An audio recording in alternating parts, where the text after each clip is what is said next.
On pensait éliminer peut-être Mike Jones, mais étant donné que Mike Jones, écoute, le côté spectacle de Mike Jones, ses figures différentes font que ce pilote-là ne peut pas être éliminé. Donc, on va voir ce que ça va donner en finale entre ces pilotes. Jeff Banks, c'est celui qui commence tout de suite de fort belle façon avec le backflip. L'atterrissage a été moins réussi. Ça commence solide avec un backflip 1,5 dans ce cas-là parce que la rotation était poussée un petit peu trop loin. Et une chance pour lui, il y avait le ballon de fouet pour le ralentir par après. Il s'en est bien sorti quand même et la foule a su apprécier. Jeffer Samen, c'est lui qui a gagné ici l'an dernier dans le cadre du concours de freestyle Coors Light. Parfaitement exécuté. Les exécutions de saut de Jeffer sont parfaites et c'est un tsunami qui a exécuté. Et regardez, là, il est complètement à la verticale, même un peu plus loin. Il est presque arqué. Il regarde à l'arrière et on se replace en position parfaite pour atterrir sur l'atterrissage. Justin Johansson, le jeune pilote des États-Unis de Salt Lake City. Attention, le voici qui s'amène sur la Suzuki Coors Light. Un backflip, il commence à aimer ça. Il a commencé, je vous rappelle, à le faire pour la première fois aujourd'hui du côté du Stade olympique dans le cadre du motocross Napa. Éric Laplante, malheureusement, a été éliminé. Lui qui faisait de très belles et propres figures. Et Regan Sieg sur la Kawasaki qu'on a vu tantôt. Parlant de la Kawasaki, c'est celle de Mike Jones maintenant, le vétéran pilote de 38 ans. C'est un stand-up pour Mike Jones. Et comme tu le mentionnais, la barre est haute. On voit les sauts là, qui ont tellement évolué là, avec tous les backflips. On fait des combinaisons de manœuvres sur les backflips maintenant. Donc, le backflip, là, ça va être rendu un standard pour être dans la finale des concours de saut. Benoît Milot s'amène. Le voici. Sur la Honda Reason. Double manœuvre parfaitement exécutée. C'était double heel clicker, une combinaison de double heel clicker pour Benoît Milot.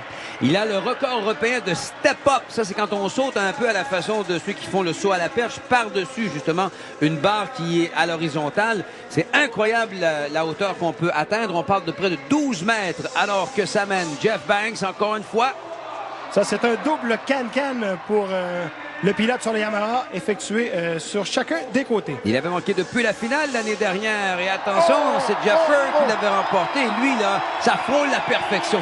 Ça a l'air facile. Écoutez, Jeffer, là, il les effectue à perfection. L'an dernier, il les faisait sur la petite rampe. Cette année, il s'élance sur la rampe de 75 pieds. Il est le seul à l'exécuter sur cette rampe-là et il les effectue. On va les appeler les perfect backflips. Il y a 75 pieds entre le bout de la rampe et l'atterrissage, alors que ça mène Mike Jones, médaillé d'or au Winter X Games. Ça, on va l'appeler le double knack look back parce qu'il s'est complètement contorsionné pour regarder à l'arrière du saut. Multiple champion d'Arena Cross également du côté du Québec. Mike Jones qui s'est, j'allais dire, recyclé, qui a opté plutôt pour y aller maintenant avec le freestyle. Voilà Benoît Milot. Oh, superbe hard attack. Oh, Milot a manqué la poignée là, lorsqu'il a atterri et il s'est retrouvé en fort mauvaise posture. Aura pu se faire très mal là-dessus. Il y a de l'air quand même assez branlé. Un petit peu, là, parce que là, la manœuvre a bien débuté. Un superbe hard attack. Tout avait de l'air sur contrôle. Belle extension. Et surveillez la main droite lorsqu'il va tenter de reprendre l'accélérateur. Il n'arrive pas à le faire. Et bang! Ça en est presque ça. On a vu une situation similaire il y a quelques années avec Mike Sampson. Évidemment, lors de l'atterrissage, on a besoin de tous nos mains sur le guidon. Et là, l'avant de la moto a penché. Son poids était du mauvais côté vu qu'il n'a pas rattrapé l'accélérateur. Et là, ça a cogné très dur pour Benoît. Et je crois même qu'il a brisé, d'ailleurs, ses poignets. Attention, son guidon. On repart du côté de Jeff Banks.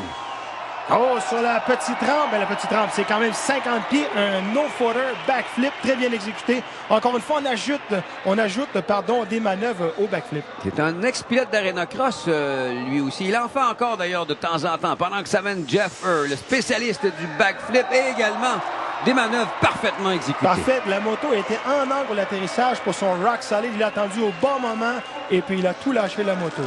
Comme tu le mentionnes, les pilotes de motocross, beaucoup sont convertis quand la vague de freestyle est arrivée. Ont lâché soit l'Arena Cross, Supercross et se concentrer sur le freestyle. Très belle exécution d'un cliffhanger. Justin Johansson, il n'a que 21 ans, fait du freestyle depuis 3 ans, alors que ça mène le vétéran Mike Jones, qui porte toujours sa main au côté gauche de la moto. Un tic, j'ai l'impression. Attention, un no-hand! Super no-hander pour Mike Jones, une manœuvre que lui-même a inventée il y a quelques années. Et la moto doit être en parfaite position parce que, évidemment, on a le poids à l'arrêt de la moto. Si l'avant se met à louvoyer, on peut shooter violemment au sol. Et on a vu la suspension s'écraser complètement. On utilise les 30 cm de débattement à l'avant comme à l'arrière. Et encore une fois, le Jeffer. Jeffer qui effectue les perfect backflips. C'est pas, là, écoute, c'est tout le temps à la perfection. Une manœuvre qui a été bien étudiée et bien travaillée. Et si on n'a pas revu Ben Milo, c'est justement qu'il a brisé le guidon de sa moto, ce qui l'empêche bien sûr de continuer à performer dans cette finale de Freestyle Coors Light. Là, il y prend goût, le jeune Johansson. De plus en plus, il effectue par contre la manœuvre sur la rampe de 50 pieds, le backflip, qui est encore, écoute, là, toute une manœuvre. On est projeté très, très haut dans les airs. Qu'est-ce que nous réserve Mad Max ou Mad Mike? Voici Mike Jones. Oh! Un atterrissage en Amazon. Wow! Est-ce que c'était calculé ou pas? C'est une question qu'on pourra lui poser. C'est un double anax suivi, on l'appelait un Amazon, l'atterrissage Amazon sur le côté de la moto.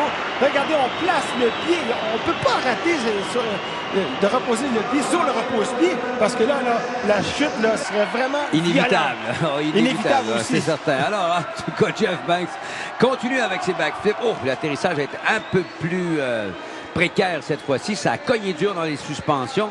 Alors que Fur, le gagnant de l'an dernier, s'amène. C'est le Canadien le plus en vue d'ailleurs aux États-Unis. Oui, Jeff Fur là, qui fait de plus en plus des concours aux États-Unis et écoute, se bat avec les meilleurs pilotes. Et il nous a effectué un look-back knack-knack encore une fois à la perfection. De retour pour Justin Johansson. Ancien pro 125-250 à l'extérieur. Oh! Il est le seul à effectuer cette manœuvre. C'est une manœuvre quand même assez récente. Le corps penché sur le côté de la moto, on l'appelle le sideshow bob. Et en même temps, on combine un catwalk. Là, on voit les jambes qui pédalent sur le côté de la moto. Pas évident cette manœuvre-là. Moto qu'on lâche absolument complètement. Vous l'aurez vu sur un saut de cette longueur-là. -là, c'est assez exceptionnel. Mike Jones est de retour, le multiple champion d'Arena Cross du Québec. Attention! Oh! Encore un atterrissage sans les mains. C'est un peu mal terminé par contre. Oui, il combine les manœuvres continuellement. C'est un heel clicker suivi de son no-hander. On va l'appeler le no-hander Baylor parce qu'on tombe dans le ballot de foin et tout de suite après, il s'en sort toujours bien.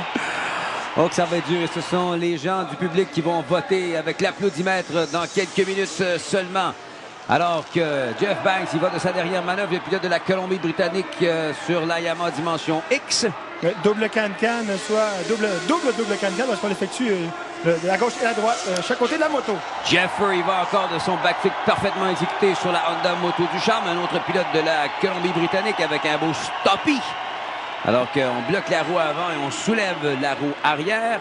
Justin Johansson est le prochain sur la Suzuki Coors Light. Attention. Oh! Oh, c'est un Mr. Freeze. Mr. Freeze. Mr. Freeze, parce qu'on fait rien. Oh, c'est pas terminé, on fait la grande roue. Si c'est pas dans les airs, c'est par terre. Ça prend une manœuvre. Ah, beaucoup d'imagination de la part de Justin Johansson qui, dans son Mr. Freeze, s'est arrêté. Sur la Kawasaki, Monsieur Net, Autodrive Morgan Racing, Mike Jones. Celle-là était poussée, on l'appelle un super can. Vraiment, la moto était cabrée, son poids était vraiment sur un côté de la moto. Super can, super knack, pardon. D'accord. Attention, les quatre vont faire le train encore une fois pour mettre un terme à cette compétition. Puis ce sera bien sûr au tour des spectateurs à juger qui devrait être couronné champion de cette épreuve de Freestyle Coors Light. Les voici, mesdames et messieurs, une dernière fois. Attention, sur la grosse rampe à part ça, Jeff Banks, Jeffer, Justin Johansson et Mike Jones. Malheureusement, Benoît Milo, je vous le rappelle, a brisé son guidon tantôt. Il sera quand même parmi les finalistes qu'on va applaudir. Regardez ça, le beau style encore une fois. Un tsunami suivi d'un rock solide. C'est un super knack. Et Mike Jones avec un whip traditionnel de ses années de motocross. Donc, qui l'emportera? Pour Jeffer qui avait gagné l'an passé, l'applaudimètre, on ne bouge pas beaucoup. Tellement bon, j'ai l'impression.